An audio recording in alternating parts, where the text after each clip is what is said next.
East Boston then, as now, is a neighborhood that's under siege from infrastructure, primarily, I'd say, transportation infrastructure, the airport, the three tunnels, all of the ancillary businesses that go with the airport, like the car rental agencies and all of that. So there's a lot of traffic, there's a lot of exhaust in the air, there's a lot of land grab that went on, especially in the 60s and 70s, which is less so now.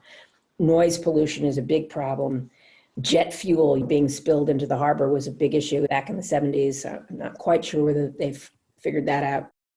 We don't need one more building. We need more green areas. And we need to bring more greens into every street. I'm telling you, in my poor street, you don't see one tree. I want a safe space for children to play, especially children with asthma or any impairment that it's affected by the quality of the air, that they can just freely go play. I would like to have that perfect space for us to walk that is not the ringway above the highway. I wish it would have been built somewhere else, along the other side. But I also would love to see some sort of air traffic control that says, okay, so between 4 and 6 p.m., there will be no airplanes at all. So you can do your late afternoon walks before you come home. So I think that's respect to the human beings and the actual environment and air quality for us. Like, I wish there was a time that I didn't have to worry to go outside. In Massport and Logan, they're always working to try to buy time because they've got a tiny little airport and they've got a growth orientation. So how are we going to grow?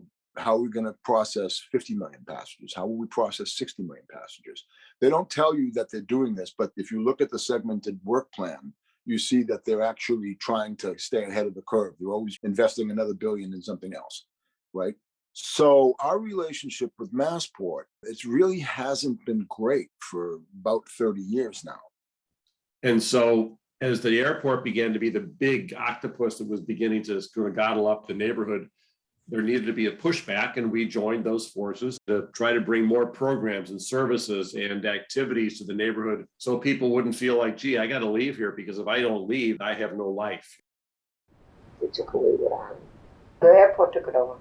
We used to go in through Prescott Street, and there was a footbridge there. Uh-huh. And we'd go over the footbridge, and we'd go into the old section of the island. We used to look over to where the piers were, because the boys used to dive off the pier naked. They thought they would tease each other. And then we would have weenie roasts at the island. One time we had a whole group and we were on the beach. We picked periwinkles, and we made a hole in the sand, and with the fire underneath, and we put the bucket, and we steamed the periwinkles, and we were picking the periwinkles and singing. Oh, it used to be such a wonderful place to go to. I forget how many acres it was, but families would go out there to picnic. I wasn't here, but that's when they came. They cut down all those beautiful elm trees on Neptune Road. And they just tore down everything.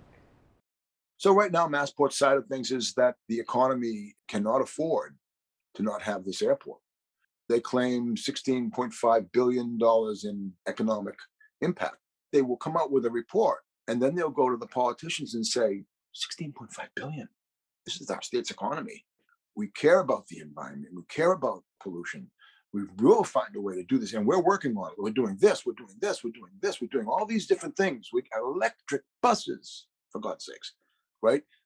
The bus pollution from Massport is like 0.2% of the airport's pollution, which is the biggest polluter in the state, right? And they pump out 35,481 pounds of EPA criteria pollutants every day.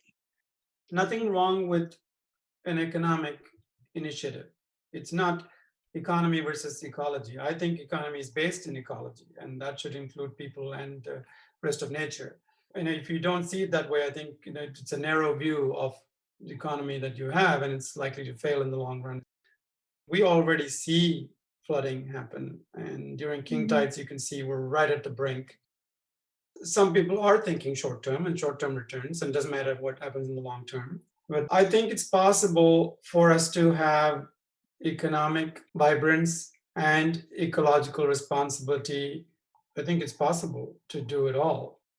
we need help making better places and spaces for the residents. Pollution is not a joke, and air pollution is important to me, and I hope it is important for many other people. It's just something that sounds small, but as small as the particle is, you don't see it, it affects so many people.